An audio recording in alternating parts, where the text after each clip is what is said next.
Hey everybody, welcome back to Trey's Models. I'm going to go through the rigging on the Gotha 1/32 scale from Wingnut Wings. I got a few requests from some guys wanted to know how I did the rigging and why I did it this particular way. You can see when you pick this up, the Gotha has a lot of wing flex, so I didn't want to use the elastic easy line because it needed to have a little more strength. So with the rigging that I'm using, it's a thread called Sulky pre-wound bobbin. It's 60 weight style L. You can pick it up at a craft store. Now I did use the easy line on the flight controls, going back to the rudder and the elevators, and that is easy line. So it still did use it on this build. I pre-drilled the wings anywhere that the rigging was going to go completely through for this to work. Start from the bottom and work your way to the top, and start inboard and work your way out. You got to make sure that the rigging is not going to push against each other and push them out of line. You might have to reroute them. It's aggravating, but it's worth it at the end. So anchor from the bottom, then flip it over and secure it. Alright, so the rigging's anchored at the bottom wing with some CA glue, hit with some kicker. Then I grabbed it through the top with a pair of hemostats and just let the hemostats hang over the end of the bench like you see here, and then come back and secure it with the CA glue. Doing it this way ensures that it's going to be completely tensioned the way you want it. That's the drawback of using this type of rigging. If you don't get it tight, it's not going to get any tighter. I've tried shrinking this stuff with a hot knife or a burned out match. It doesn't shrink at all. So you got to get it tight the first time. Alright, so once you got this anchored in place and check for the tension the way you want it, hit it with the kicker after you've applied the CA glue, of course. And I like to come back in after it's all said and done and give it one final drop at the top before I give it a final cut. And it's going to stick up just a little bit, but that's okay. You can shave it off with the X-Acto knife. I use a curved blade so that it doesn't dig into the painted surface underneath, but I'm going to come back and touch it up later anyway. So don't worry about messing up the paint at this point. It's going to get touched up. It's just got the basic layer on there to get you going.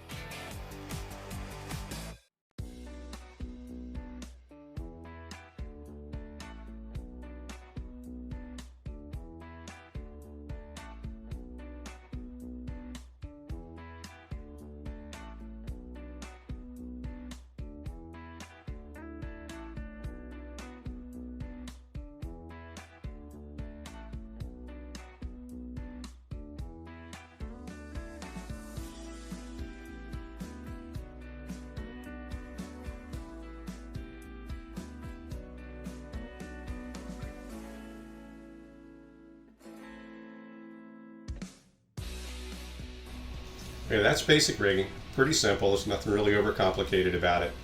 One of the other reasons I did the rigging this way is I always have a trouble aligning the turnbuckles with the proper angle. I know some guys don't have problems with this. For me, it was always an issue. That's why I decided to do it this way. So I use canopy glue to secure the turnbuckles. I use gas patch turnbuckles. They're the one-ended style. So a little dab of canopy glue down in the hole where the rigging goes in. Then I grab the turnbuckle and set it in place, and then come back with another dab of the canopy glue and put it on the eyelet end. And after it's all dried up, it's clear you can't see it. And even though the rigging's not going actually through the eyelet, after it's dried and cured, I come back with a fine brush and paint the canopy glue right at the end of the eyelet, and it gives the illusion that it does go through. So for me, this works. Maybe you guys have a better idea. If you do, put it down in the comments for me below. I'd love to hear it.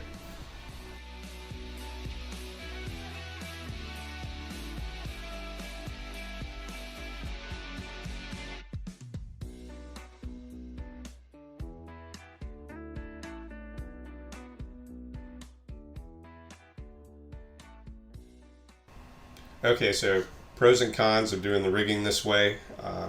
It's a little harder to get the tension and make it stay, but it gives you more rigidity. The turnbuckles are aligned better, but they're not going through the eyelets. The other thing I don't like about when you start getting into the 1/32 scale easy line, it's not round, it's flat. And if you get some funky twist in it, to me it's unsightly. It doesn't look as good as I think it should. That was one of the other reasons I decided to go this route. If you guys have some suggestions, some better input about how you guys do it, please feel free to comment below. Again, thanks for watching. Please like and subscribe, and y'all take care of yourselves. We'll see you on the next one.